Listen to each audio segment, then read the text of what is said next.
Too many of us get comfortable hiding behind fear and perfectionism, myself included. When 92% of people say that they want to be more confident in their messaging, yet only 8% feel truly aligned with their values.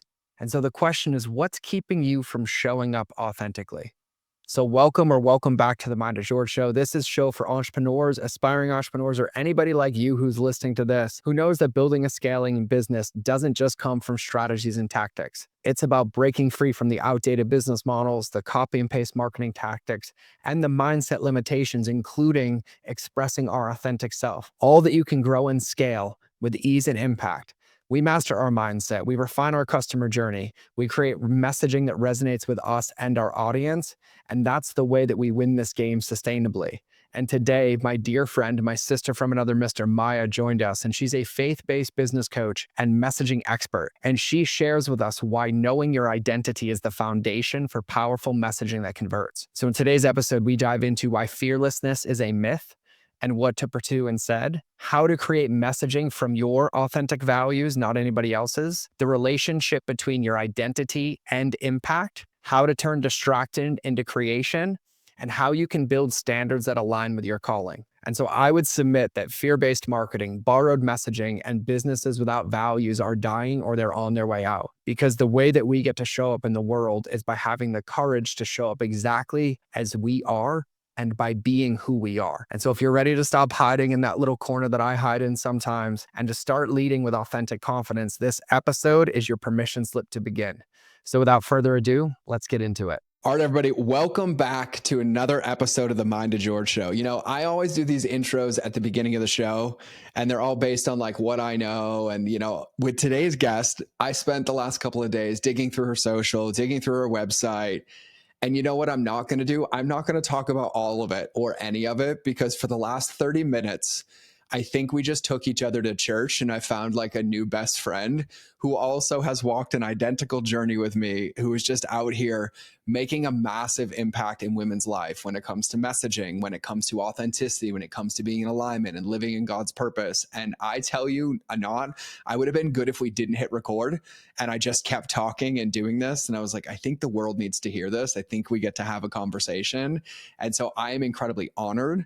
I am excited. I have a powerhouse who has just humbled me in the most beautiful ways in our conversation. And I'm so glad to have her. And so welcome to my new friend who normally lives in Atlanta, where my favorite church is as well, but is now kind of traveling in Charlotte, where my first favorite church was, interesting enough. And so I'm excited to have her. And so Maya, welcome to the show. Thank you so much for having me. I am so excited. I'm like, I didn't know that my brother in Christ was going to be this random white bald man that lives in Montana. Like, let me find out you're my best friend. You're my long lost brother. I love it.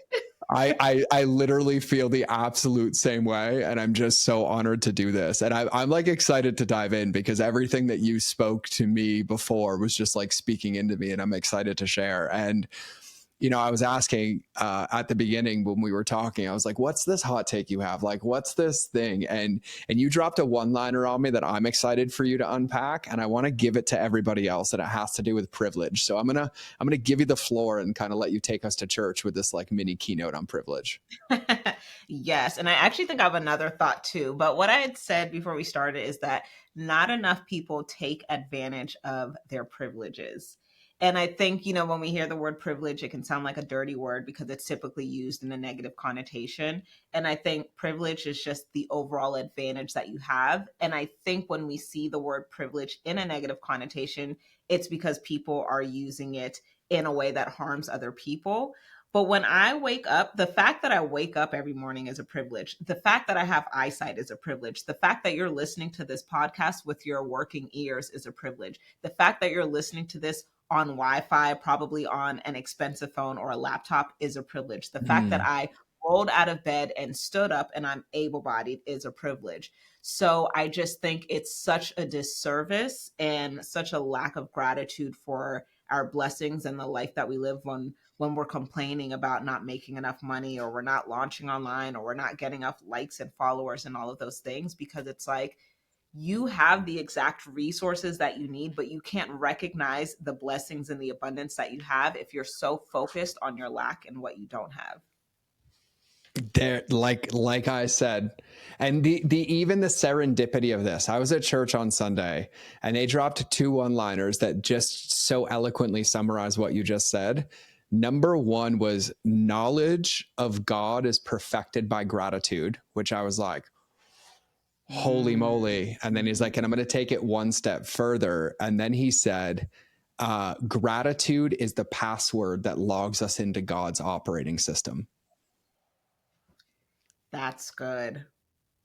And That I is sat so there good.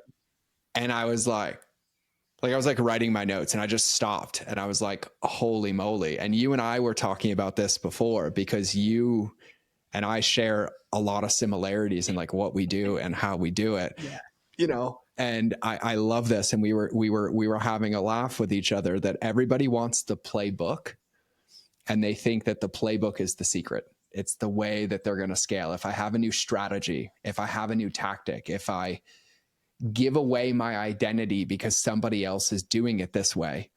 Mm. And where they end up is in burnout, out of Yeah. alignment, messaging that doesn't land, that doesn't convert.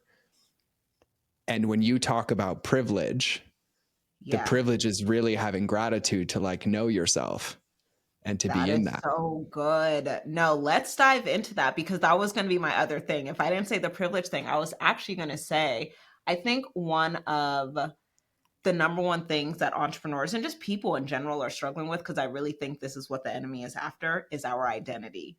The Mm-hmm. amount of confusion that is going on right now where people don't know who they are.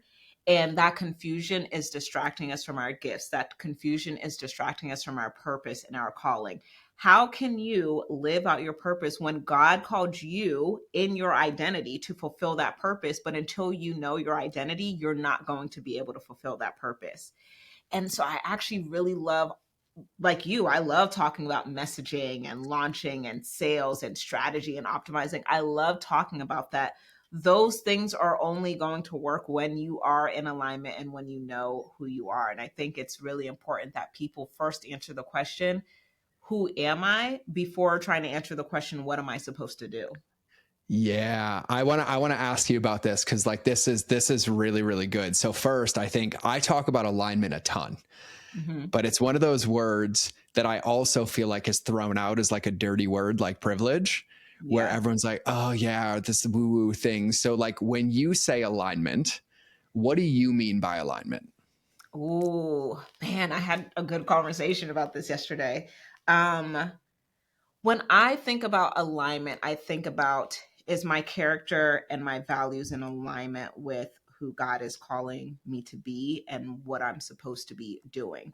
So it's out of alignment for me to not be generous. It's out of alignment for me to not be kind. It's out of alignment for me to live in poverty. It's out of alignment to live a life that's not in alignment with the life that Christ wants for us and with Mm. the vision that he has given me. So that when I look at alignment, I look at character, principles, values.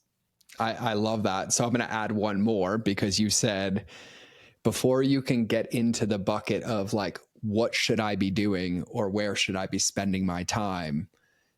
The thing that you posed as a question is, well, do I know who I am? Yep. And so I'm going to ask directly, because you coach a lot of women, 2% men, but 98% women, and everyone can benefit from this. How do you recommend or go about, or if you were standing at an event, at one of your events, because you just finished your event, congratulations, by the way, Thank you. and you're like, hey, open Q&A, and it's a fireside, and somebody looks at you and they're like, Maya, but how do I find out who I am? Like, how Mm, would you answer that question? yeah. It's funny because as a believer, it could be so easy sometimes to go so spiritual that it goes over people's heads. And one of the things that I enjoy about my coaching is that even though I can go straight Bible with stuff, I like to just be very practical, which I actually do think the Bible is very practical.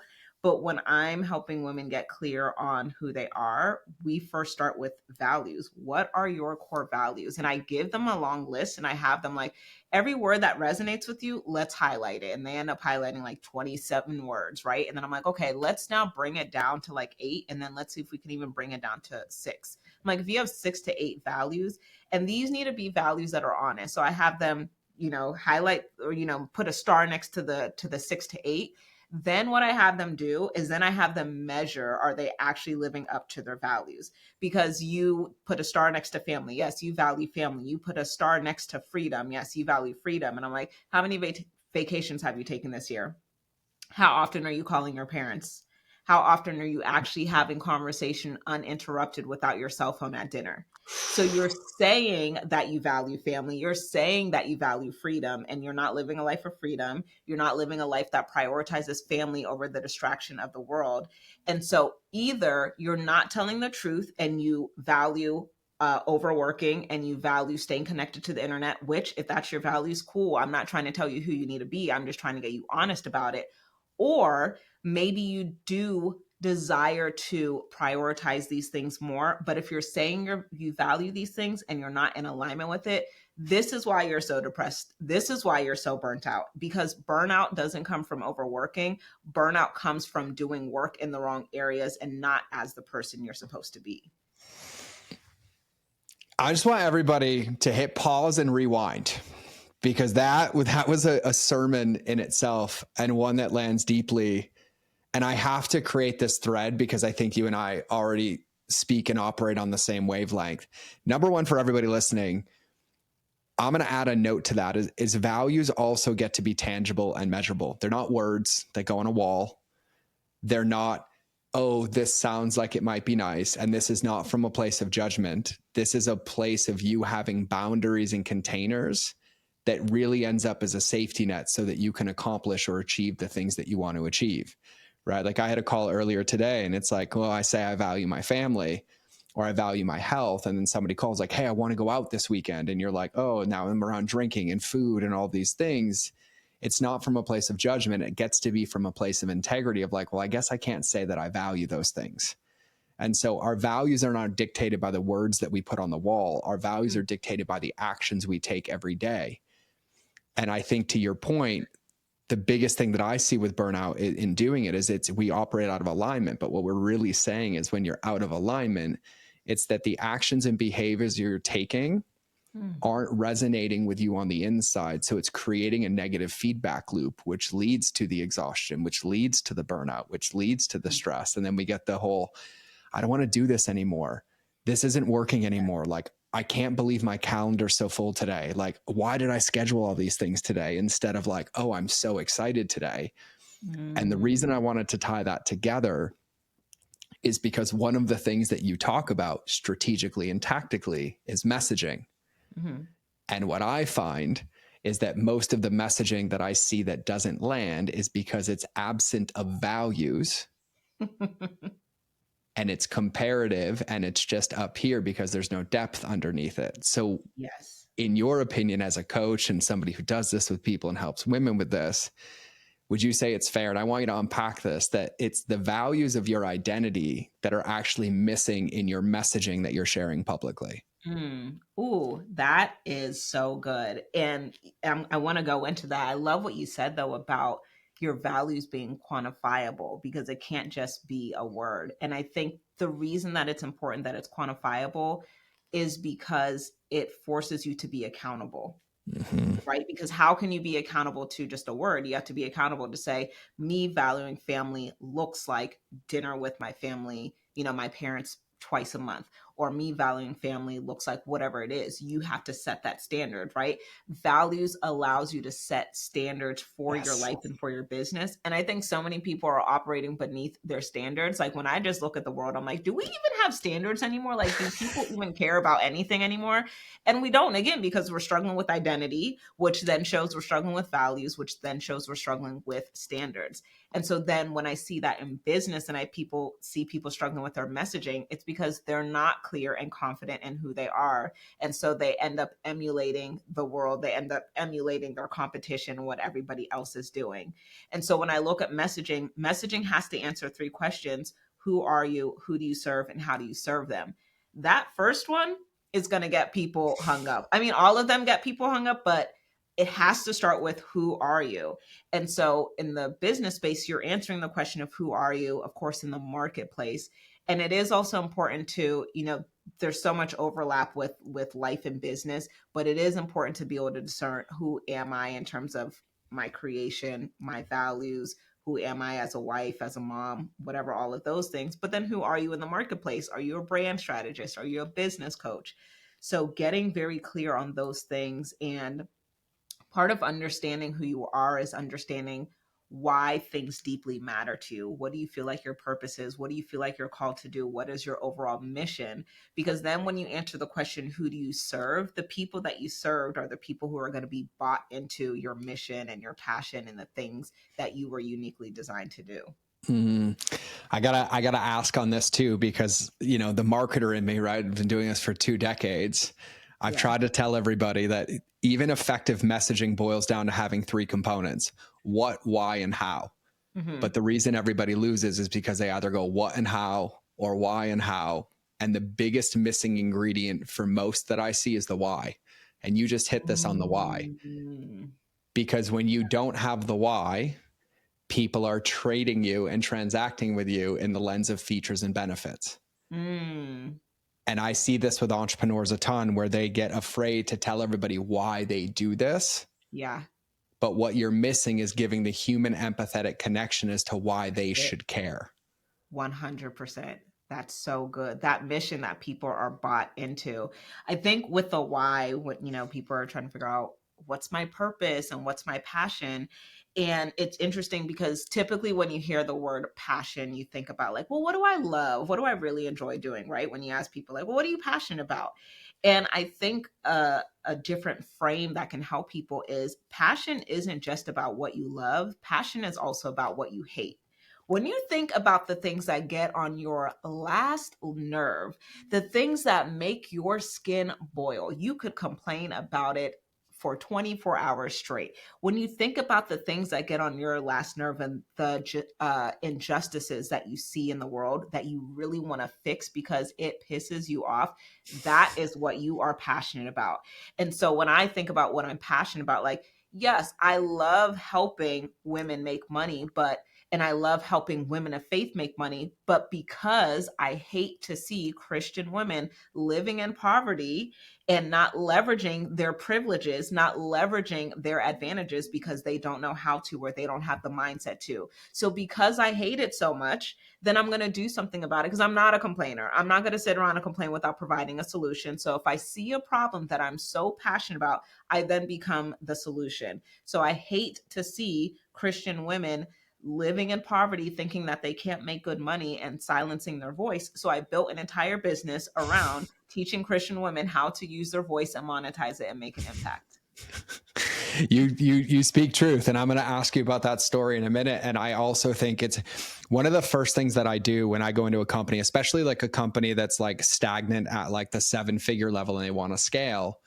9 out of 10 times, the reason they can't scale is because they don't have a movement or a shared mission for people to get behind, right? Like my running joke is Nike's billboard doesn't say just do it only if you wear our running shoes, or just do it only if you Yes. wear our clothing. It's the just do it thing. Yeah. And so many people struggle to know like what they stand for, but you just gave everybody a masterclass in inversion theory. The easiest way to find it is to look at all the things that piss you off that you can't stand, because when you flip that on its head, it's actually telling you what you're passionate about. And Yeah. most likely the contrarian marketing needed to have somebody tilt in emotionally and be like, I want to be a part of this too. Like I want to stand for something. Like I remember like my business, when I trademarked the phrase relationships with algorithms, for 3 years, everyone's like, what does it mean? What does it mean? What does it mean? And I'm like, this is what it means. Like we prioritize humans over transactions. Like, would Mm. you be okay if your grandmother went through your funnel? And they're like, no. I'm like, then why the hell is it okay that mine does? Right. And I'm Mm. like, would you Yeah. be okay if your daughter was talked to the way that you just talked to that employee? And they're like, no. And like, then why is it okay you talk to somebody else's daughter like that? That's good. And people told me I was nuts. Then a couple of years later, people like, dude, relationships beat algorithms. This is like, I want to treat people better. And I want to boom. It's like he's finding those things that you're passionate about or Mm. that you can't stand is the easiest way to find that purpose and that why to bring into your messaging. Yeah. That's so good. I love that. So, so So good. I have to ask because you opened the door, and I think this is a perfect time. We now have the end goal where we know Maya built an entire business to support Christian women, women in business, to be able to make money, share their message, monetize it, and do it. But how did we get to today's Maya, and like where did we start? Like what is your hero's journey to get here? Oh my gosh. I mean, my beginnings, I feel like were very humble. I started out in the branding space in 2008, creating MySpace pages for people, which is, it's just so funny even thinking about that, but that's how I made money. I'm 18 years old on a college campus, and somebody asked me if I knew how to make MySpace pages, and they offered me money. And I was like, you're going to pay me to do something that I do for fun and for free anyway. Like, I was so excited. And so I didn't get into entrepreneurship with a thought I want to be an entrepreneur. Like, no, I'm a first generation American. I got two Liberian parents. So when they came to this country and started building a life for themselves and knowing that they wanted to have a family, their thought is, we're going to have children. They're going to go to good colleges. They're going to get a degree. They're going to get a good government job, or, you know, a good job, and live the American dream. So when I told them I was dropping out, absolutely the scariest decision of my life. But that was a really big transition point for me as an adult and as an entrepreneur, because that was when I really had to learn to trust my intuition. That was when I was like, wait, I am being disobedient to my parents, but I still know my disobedience is in alignment with being obedient to what I truly feel like I need to do. And so it was the hardest decision of my life, because I love and respect my parents and I have a beautiful relationship with them, thank God. But making that transition and also telling that story and blogging about it, starting to build my personal brand, people resonated with that. I realized telling that story, and you know, I was teaching people how to build their brand because I was helping people with their websites and their logos and the fonts and all of those things. But telling that story, I started to attract women who wanted to leave a space of being in their comfort zone and really step into their calling, because that's what they saw with me. They saw me living in this comfort zone of like, I'm pleasing my parents, I'm going to school, I'm chasing after this degree, even though I'm struggling in college, to finally being like, I'm going full time in my business. And that's when I really started attracting women that were like, I know there's something more in me. I want to go full time. My clients were a little bit older, so they didn't want to quit school. They wanted to quit their job. And there, for me, it was my parents. For them, it might have been their family. It might have been, you know, their husbands or whatever it was. So being able to tell my story really showed me how powerful it was. Um, Sharing your vulnerability, how it connects with other people. Mm. I love the from comfort zone to calling. That's a whole other talk right there. Like Yeah. I Yeah. love that. And it even ties into what you said earlier, is that like we're missing standards, right? And you find your calling, you assign your values, and then you get to work with standards to be able to step into that calling. Like what an Yeah. incredible, and we started at the same time. Like I had to make a fake college email to get a Facebook account when I started because I didn't go to college. Oh, wow. I was in the Yeah, Marine that's Corps. So like crazy. That is right. I started as a food blogger, and then because I did that because I wanted to heal my bulimia. It wasn't because I wanted to be an entrepreneur. It was because I Wow. needed accountability, so I didn't have to tell anybody I was struggling with eating disorder. But if I cooked and posted a recipe every day, it held me accountable to eating it, and then I, healed myself in the Mm, background. But yeah, I had to like make a fake college server, fake college email address to get on Facebook to start back in 2008, 2009. So I was using the that's notes section on Facebook, and I was like posting a note and publishing a note. oh my gosh. Right. This was before Facebook had all of the things it has now. Like, people weren't even running like Facebook ads. They were just inviting you to events and like spamming your wall. Facebook ads wasn't until like 2015 because like I Yeah. also grew up at a time as a business owner where the timeline was linear. Mm-hmm. So Oh our yeah. strategy was post a new recipe every 30 minutes. So no matter what, like somebody's seeing it. And then the algorithm came and I was like, oh yeah, I went through like all of that, Oh my gosh. all of that Yeah. Yeah. That was also pre-Instagram. So it was like, pre Instagram. I always say I actually have a lot of appreciation for that time frame, not even because of the algorithm, even though that was nice, but I feel like it was less noise and comparison. And I see a lot of people struggle with comparison right now. They're like, well, everybody else is already doing this, or am I too late? And I was like, back then, I didn't have any level of shame in what I was doing. I'm like, Nope. why not do this? Like, who else is going to do it? I'm one of the only bloggers. I'm one of the only people who's posting consistently. So it was so fun and carefree back then. You Hmm. got to connect with an audience. People actually commented on your blogs back then. Yep. It was such a good time. Oh yeah, it got me a free trip to Pinterest to meet the founders. Like I had Oh, a pin on my blog get like 2.1 billion views, but with like 9,000 wow. comments on it. And I responded to everyone because that was my rule. If you're in business and somebody gives you time, you respond back. That's actually where what I do now was born, in like customer Mm, journey and knowing there's a human being. We want to feel seen, heard, and respected. And so it's interesting, like seeing it all the way back, because like yeah. it was an interesting time. And I think you nailed it with the comparison thing. And I want to unpack that because there's another thing that I wanted to ask you about. And I feel like even in hearing your story, like the courage to go against your parents and be like, step into your calling and go from your comfort zone to your calling. Right. And then for the people that you've inspired, and even for us in faith, like being unapologetic, like, this morning I prayed to have a backbone of steel to stand Mm, firm in my relationship with God. And I think there's so many times and options where you were just speaking about it, like there's standards that are missing in the world, or people have this innate calling or this thing that they want to be doing differently, but they're not doing it. And fear is the thing that steps in the way. And mm. you have this incredible point about like how fearlessness is a myth. And I watch people get stuck in stagnation, just delaying the inevitable, and they never take that step, or like when you took that step. And so I would love if you could like unpack this like fearlessness is a myth thing. Oh my gosh. Yeah.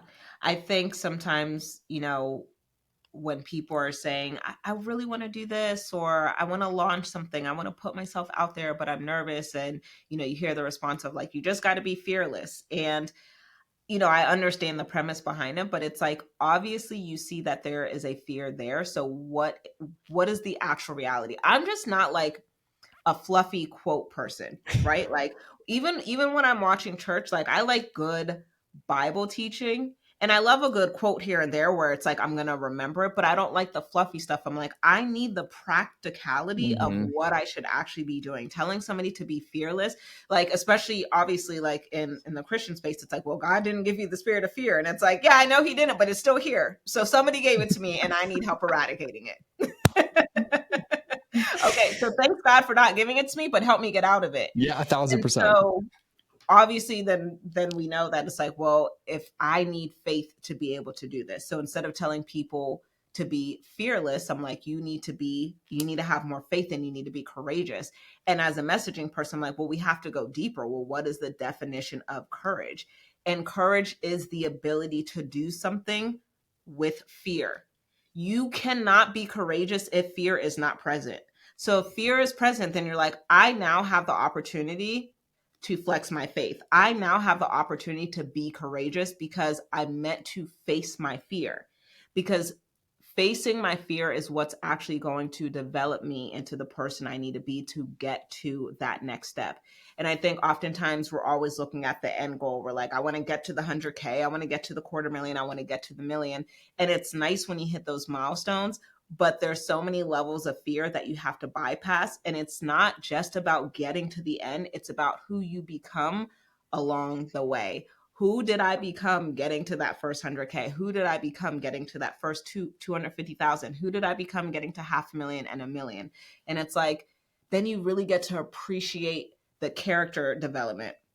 You get to appreciate like, dang, I didn't think I could do that, but with a good community and through faith and through prayer, I was able to look my fears in the face and minimize them instead of consistently treating them like they're my God. And I think that's Mm-hmm. what happens. We treat fear as if it is bigger than God. And you know how I know that's true? Because y'all keep saying you believe in God, but then you allow fear to stop you from doing the thing that God called you to do. Mm-hmm. I know you don't love quotes, but I have one written on my wall that I wrote to your point. And I said, I oftentimes forget that I pray for things I don't have the character and scars to maintain. Mm. And for the practical people listening, your level of character and these levels of fear that come, it's not the revenue that you get. It's not the goal that you get. It's the perspective that shifts that allows you to hit that next level because of the person that you become. And as somebody who's helped people scale up to billions and hundreds of billions, but also seen people get the hockey stick and then 6 months later, they're lower than when they started. It's because you have to have the capacity, but also the character to be able to see it and handle the stress. Because as somebody who started here, like I remember my first tax bill and I had an aneurysm. And now I sit here and I'm like, I pray for that tax bill again, except I don't because of what comes, because the only thing you're actually scaling is the amount of pressure with decimal points and people and networks and challenges and numbers. And it's like, oh yeah, like I'm so overwhelmed having 50 people on my Zoom. And then you have 5,000 people on a Zoom call, or your keynote when I went from 3 to like 6,000 one time, like, oh, this is different.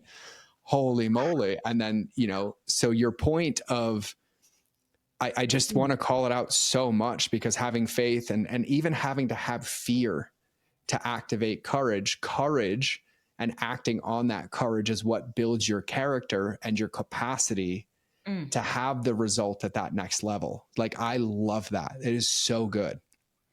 Man, when I say you said a word regarding capacity, and I do also think this goes back to gratitude, because now it's like this tax bill is evidence of what I've been able to do in my business, right? Like, even on the first of the month, when I pay my mortgage and I pay my rent and I pay other bills, I'm like, paying these bills, I have such gratitude, one, that I have the financial resources to do it, but it's also evidence that I have a home. It's evidence that I have a cell phone. It's evidence that I have Wi-Fi. It's evidence that I have clean running water in my home. So yeah, it's like, I would love to complain about inflation all day because some of these bills are just too darn high. But at the same time, it's like, thank you, God, for the means to be able to simply pay for these things and be able to have access to it.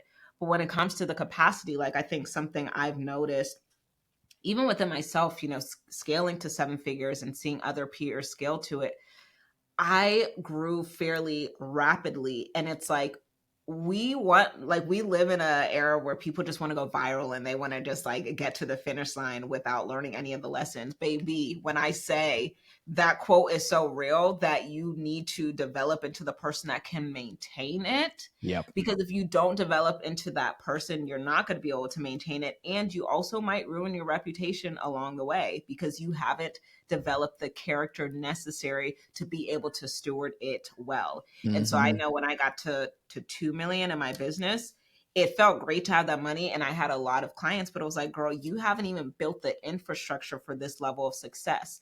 And I think part of it is it happened rapidly, but I also think part of it was a lack of faith, because it was like, if you actually had more faith in yourself, you would have known that God was calling you to coach hundreds of women in your program. You would have known that God was coaching you to millions. When you know that God is taking you to a place, you then prepare for it. And so I wasn't prepared for it. I was excited when I got it, but I wasn't prepared for it. And we see this in so many, in everything, right? Even with marriage, it's so easy to be like, God, send me my man, send me my husband. And then when you find out what it really looks like to be a wife, you're like, wait, I wasn't even prepared for this. Somebody send me a counselor. God, thanks for sending the man. Send me a counselor now, because I actually don't know what I'm doing. So the capacity to be able to maintain and to steward that blessing well is so important. But thank God for counselors and coaches, because you ain't got to go backwards like some of us did through trial and error. You can just hire a coach and say, thank God I got here, but I don't want to mess it up. 1,000%. And also, as a coach and somebody who walks this, there's never a finish line with this. Finish line is death. The rest of it is actively preparing yourself, your environment, your world for that next level. And I even love like how you talked about values at the beginning of this, because in thinking about that, like sometimes our values don't shift, but they deepen.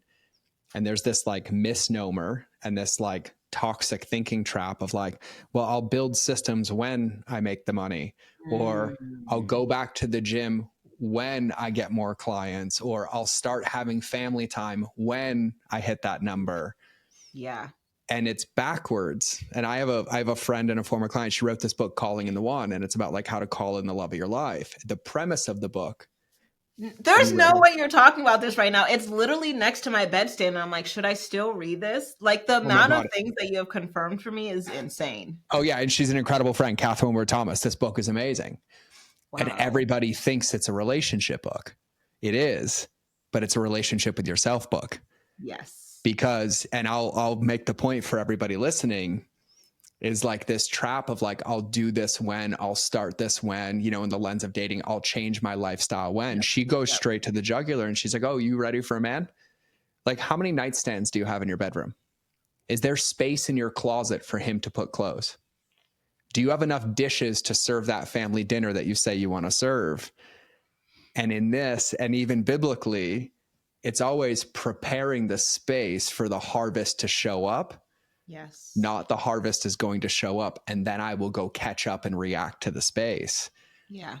And I think it's one of those things where even when you take your tangible, measurable values and you ask yourself, am I executing these and measuring these in a way that's going to create me to become the person, to have the character, to maintain and steward the things that come? And I'm honest on this podcast. Like when I had my best months and it was like $500,000 months, and then God removed it all for me to rebuild it. It's because I was not a steward of it. I did not, I Mhm. treated it like it was my personal bank account. And it took me like 6 times to learn the lesson because my first year in business, I made $1,000,000, my first Mhm. year. And then the tax man came and he's like, you owe us 88 grand. And I'm like, I have 11. I didn't know I had to pay taxes. I've never had to pay taxes in my whole life. I was a Right. Marine. It just came out of my paycheck. I was like, what? It's not my Mhm. money? And then had to go through that season. And then I did it again. But then it happened again at a 7-figure level to where I was like, oh, that's the number. And I was like, oh man, there's some work I got to do. There's some work I got to do.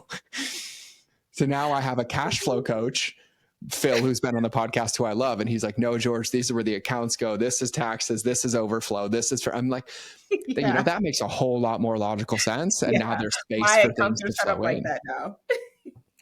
And so I'm it's just, cracking up. you make such valid points that I love. And I want to ask you a question too, because you coach and I coach a lot of women as well, but you know, in this lens of faith, but these business owners that have a mission, that have a passion, that have a purpose, like where are the big areas that you see them getting stuck the most when it comes to like going from, you know, the struggling business to blank, but like what are like the big red flag areas that you see everybody getting stuck in? I mean, I think honestly the most obvious and it's basic is content. Like Yeah. everybody hates creating content. But I think even taking a step back from that, it's the level of confidence for them to increase their prices and attract the type of client that they want. They want to work with higher caliber clients, but they're nervous to increase their prices because they believe if I increase my prices, nobody is going to buy. And I'm like, well, you don't even know that to be true because you're undercharging and nobody is buying. So clearly it's not a price issue, it's a positioning issue. So let's talk about how you're positioning yourself and why people aren't buying if you know that you have a skill set. So it's the messaging and the positioning that's really important, which then goes back to your messaging and positioning as a reflection of how you see yourself. Do you see yourself as high end? Do you see yourself as valuable? I think people don't know how to accurately measure value, and that is why they're not able to articulate it. Mm. They don't know how to measure it, so therefore they can't articulate it, which means therefore they can't get high value clients. So that is a really big thing. And then they think it's content. They say it's content. It's like, well, if you actually knew how to articulate it, content would become so much easier. Well, and I think to a previous point, articulating it comes down to believing it.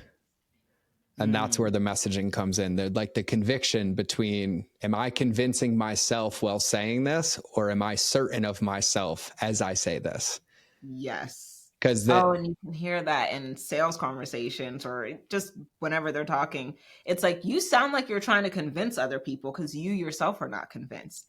And it's there's just a different level of energy. Like when I say the price, I feel great about it. And something funny that I used to tell my clients is like, when people buy a ticket to my event, I smile and I say, you're welcome, because I already know in advance what I'm about to give you is even better than what you could ever pay me for. Like, you're welcome in advance because I already know you're going to be thanking me. And it's not from an ego place, it's from a place of clarity and confidence of the value that I know I'm going to deliver. And so it's like, if you can't show up in a conversation knowing that once somebody gives you money that they are in good hands, you need to then reflect on why you're charging anybody anything, because you need to feel good about what you're going to be giving. And so another thing that I see is, especially with the money mindset, is when we're charging and when we're selling things, we look at it as we're taking money from people.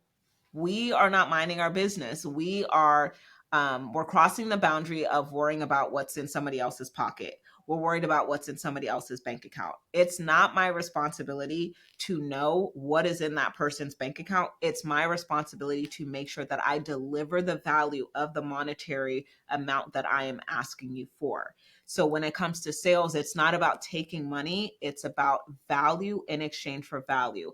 I'm going to give you the value of my knowledge, my strategy, and my services, and you are going to give me the value of your money. And I know that the value of what I'm giving you is going to last you for a lifetime of your business. So this one-time payment is actually really nothing. I feel so good about that, that saying, oh, it's $5,000, $7,500, $10,000, $15,000, it rolls off my tongue because I actually know what I'm giving you. Mm-hmm. I love that. Well, you said something that I wanted to ask you about anyways, because I think you hit a very important point that what I see in the market right now, everybody neglects, that there's a value in exchange to actually getting a result, not in convincing somebody to just pay you for fluff, right? Mm-hmm. Which comes back to this work of like character and what I maintain and what I standard. But really, results lead to impact, and you're big on impact. Like, the whole company is around impact. So can you like give me your view on impact, the importance of it, how you see impact? Because I think one of the reasons I see people struggle is because they're trying to create a transaction machine that's missing impact. There's no bigger purpose, there's no bigger mission. And without realizing it, they're designing a world with a revolving door because there's nothing deeper in there. And I think impact is a big part of that. So can you give us some knowledge bombs on impact? Yes, I love that you said impact is about transformation, because that's how I look at it. When I look at the word impact, I say impact is about getting people to act. And the reason that I emphasize the act part is because if my client does not do the work, there's not going to be a level of transformation. So sometimes people come to me, I teach my clients, how do you sell something that's high end? And I recommend they do a done for you service or a done with you service, like coaching. Sometimes they're like, can I do a course? Can I do a digital product? And they have this thought process that if they have like a low ticket course or a digital product, that they're impacting more people, because they're like, well, a low ticket product means more people are going to buy it, which means I'm impacting more people. I'm like, no, more people purchase, more people were not impacted. Because if I have a coaching program, let's say my coaching program is 5 months, $5,000, right? And I let 20 people in the program, they enroll in the program at $5,000, and I let another 20 people in the program and I let them enroll at $25. Which group do you think is going to have the highest level of transformation and impact? 40 people were not impacted. The transformation primarily happened with the people who made the level of investment that required them to show up and do the work and stay committed to the process. That was the group that was impacted. So impact is not happening in the transaction. Impact is happening in that process of working with you and seeing the transformation happen over time. I'm totally stealing that and giving you credit every time I drop it. Like, Maya's going to be coming out of my mouth all the time, because impact to act is huge, right? Like, it's like not allowing your service or your offer to become shelf help. Yes, that's good. Because Yes. that is not impact. It's actually, and I say this publicly, it actually leaves them worse off than when they started, because now they're down in investment and they have another piece of evidence to show them that it's not possible for them. And Wow. so I love that frame of impact is to act like at a very, like, done, put it on a t-shirt. Please tell me you have it on a t-shirt or a hoodie, preferably black. Just because it fits my style and my I outfit. got you.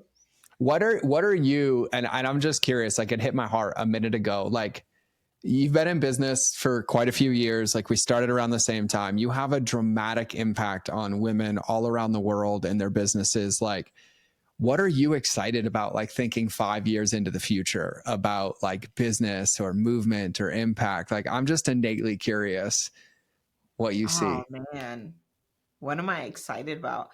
I mean, it's hard to say because I think as things are rapidly changing in the marketplace, I'm like, what is the direction that I'm supposed to be going in terms of supporting people? I definitely think I'm still going to be talking about messaging because just learning how to articulate your value is it's one of the most important things that you need to do in business to be effective.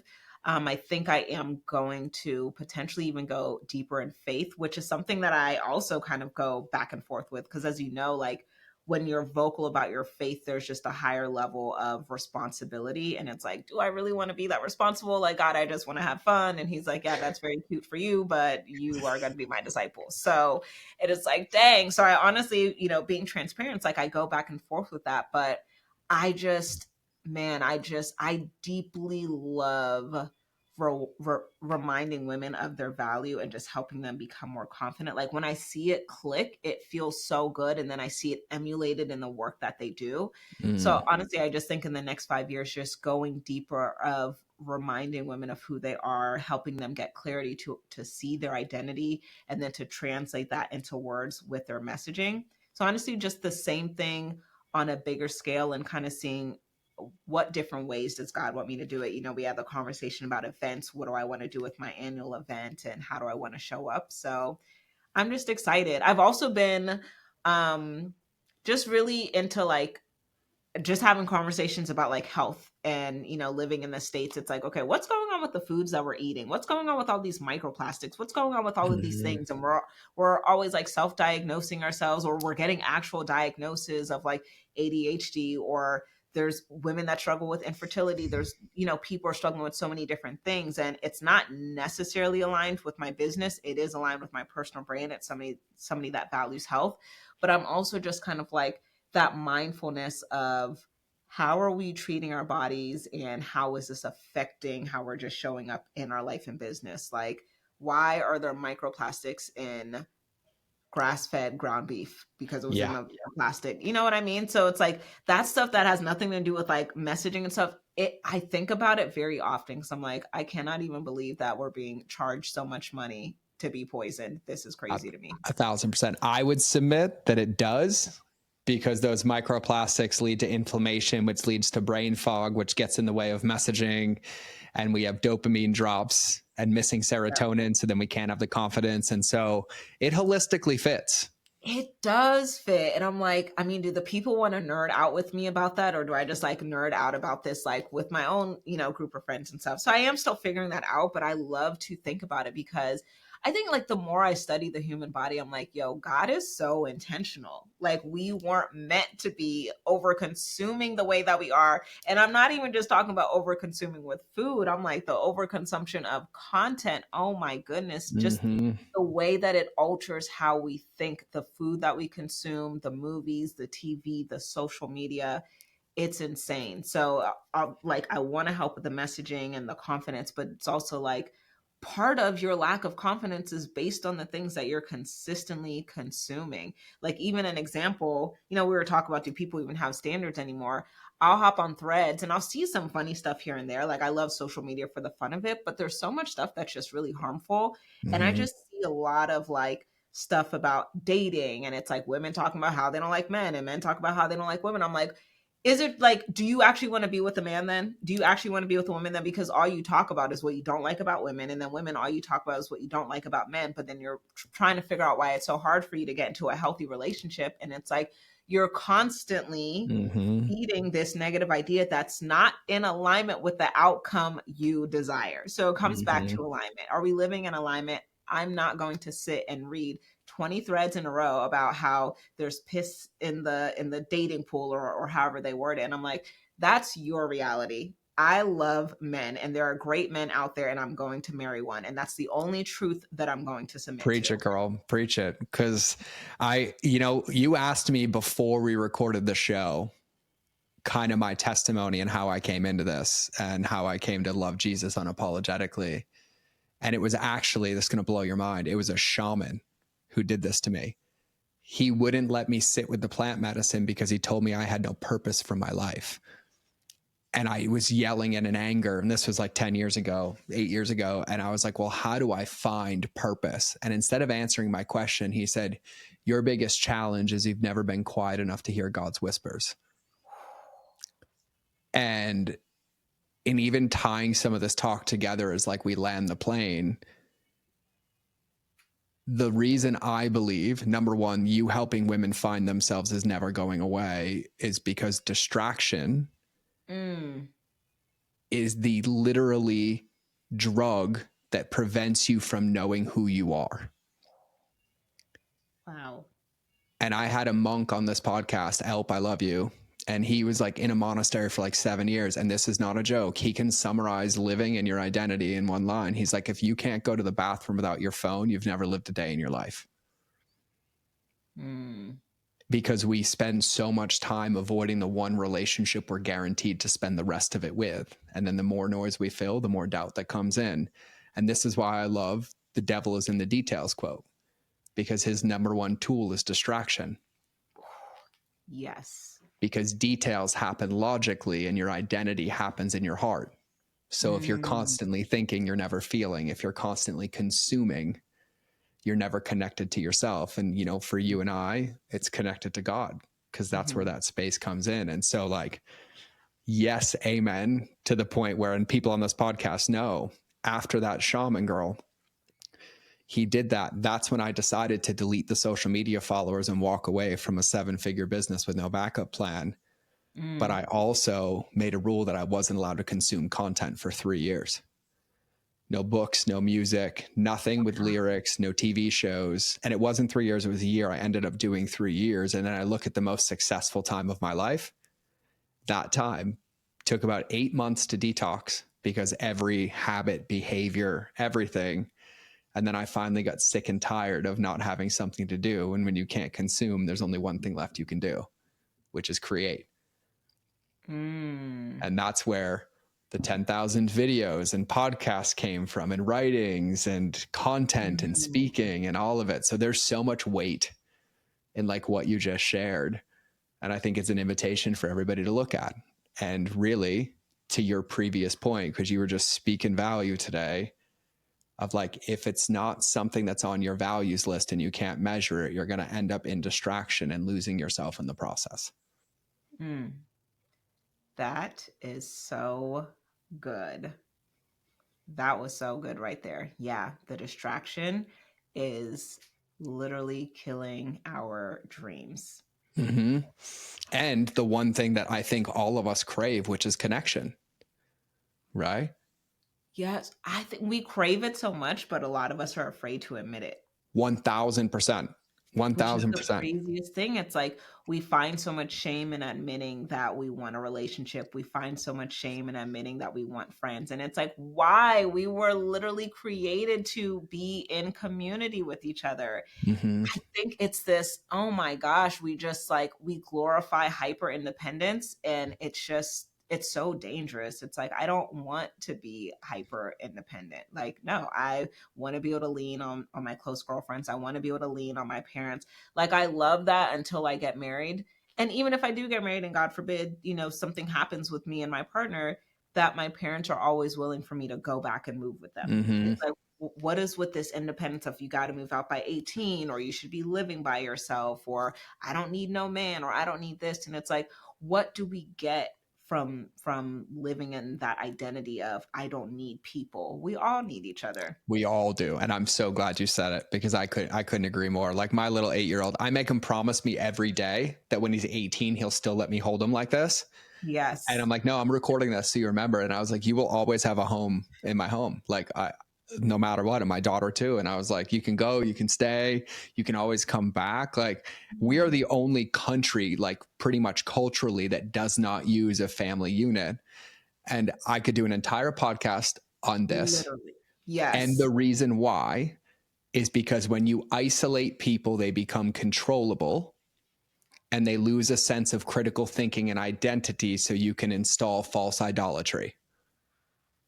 I could flip this table right now because you are talking truth. Like, you really could do a whole episode of just how damaging it is and how manipulative it is that we all are. Like, we just really don't value the family unit anymore. And then we're just like, well, it's so religious to think that way. And it's like, when you just think about the foundation of how we really should live, it's like, it actually just makes sense.